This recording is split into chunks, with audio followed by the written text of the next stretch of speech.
ദൈവത്തിന് സ്തുതി. പ്രഭാതകിരണത്തിലേക്ക് സ്നേഹവന്ദനം. ഭാഗം 2264. ഇന്ന് മാർച്ച് മാസം 13-ാം തീയതി, 72-ാമത്തെ ദിവസത്തിലെത്തി. ഇന്ന് വലിയ നോമ്പ് 26-ാം ദിനം.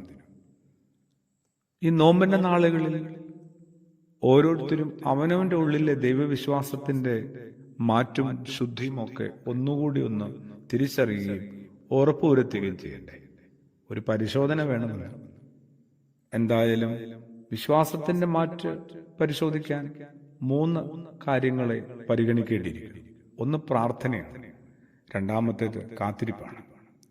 എന്തിനും ദൈവത്തിനൊരു സമയമുണ്ടെന്നേ. അവിടുത്തെ സംബന്ധിച്ച് 1000 വർഷവും 1 വർഷവും ഒക്കെ തുല്യമാണെന്ന പത്രോസിന്റെ വാക്കുകളൊന്ന് ഓർത്താൽ മതി. ദൈവം നേരിട്ട് നൽകിയ വാഗ്ദാനമായിരുന്നു അബ്രഹാമിന് ലഭിച്ചത്. വാഗ്ദാനമൊക്കെ ലഭിച്ചു എന്നത് സത്യമാണ്. വാഗ്ദാനം കൊടുത്തത് സർവശക്തനായ ദൈവവുമാണ്. പിന്നെന്താ നടന്നേ? നീണ്ട 25 വർഷത്തെ മഹാമൗനത്തിലായിരുന്നു ദൈവം. 25 വർഷക്കാലം.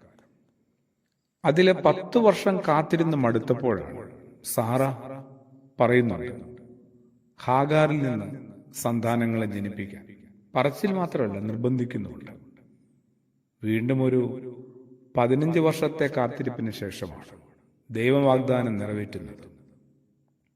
അദൃശ്യനായവനെ ദർശിച്ചാൽ എന്നവണ്ണം അബ്രഹാം പിടിച്ചു നിന്നു എന്നാണ് അബ്രഹാമിന്റെ വിശ്വാസത്തെ വിശുദ്ധ വേദഗ്രന്ഥം വിശേഷിപ്പിക്കുന്നത്. യോബിന്റെ കാര്യം ഏതാണ്ട് അങ്ങനെ തന്നെയാണ്. ഭൂമിയിലെ ഏറ്റവും നിഷ്കളങ്കനും നീതിമാനും ഭക്തനുമായ മനുഷ്യനെന്നാണ് ദൈവം പോലും യോബിനെ വിശേഷിപ്പിക്കുന്നത്. എന്നിട്ട് യോബിന്റെ ജീവിതത്തെ മൊത്തത്തിൽ ദുരിതത്തിലാക്കിയ എല്ലാ കാര്യങ്ങളും നമ്മളൊന്ന് ഓർത്തേ. ഒടുവില് യോബിന്റെ പരാതിയുടെ മുമ്പിൽ ദൈവം പോലും നിശബ്ദനാണ്. യോബിന്റെ പുസ്തകത്തിൽ ആകെ അധ്യായങ്ങൾ 42 ഉള്ളൂ. 37 അധ്യായങ്ങളും യോബിന്റെ പരാതിയും കൂട്ടുകാരുടെ കുറ്റപ്പെടുത്തലുകളും ന്യായവാദവും ഒക്കെയാണ്. 38-ാം അധ്യായമാകുമ്പോഴേക്കും ദൈവം തന്റെ നിശബ്ദത വെടിയുന്നു.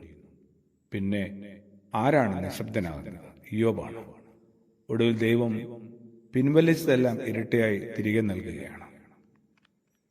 പറഞ്ഞു വരുന്നത് കുറച്ചുകൂടി ഒന്ന് കാത്തിരിക്കാനായിട്ട്, ക്ഷമയ്ക്കു വേണ്ടി, അതും പരിഭവങ്ങളില്ലാതെ, പരാതിയില്ലാതെ, കുറെ കൂടി ശാന്തതയില്, വിനയത്തില്, വിശ്വാസത്തില് കാത്തിരിക്കാനായിട്ട് നമ്മളെ തന്നെ ഒന്നും കൂടി ഒന്ന് പാകപ്പെടുത്തണം, ഒരുക്കിയെടുക്കണം.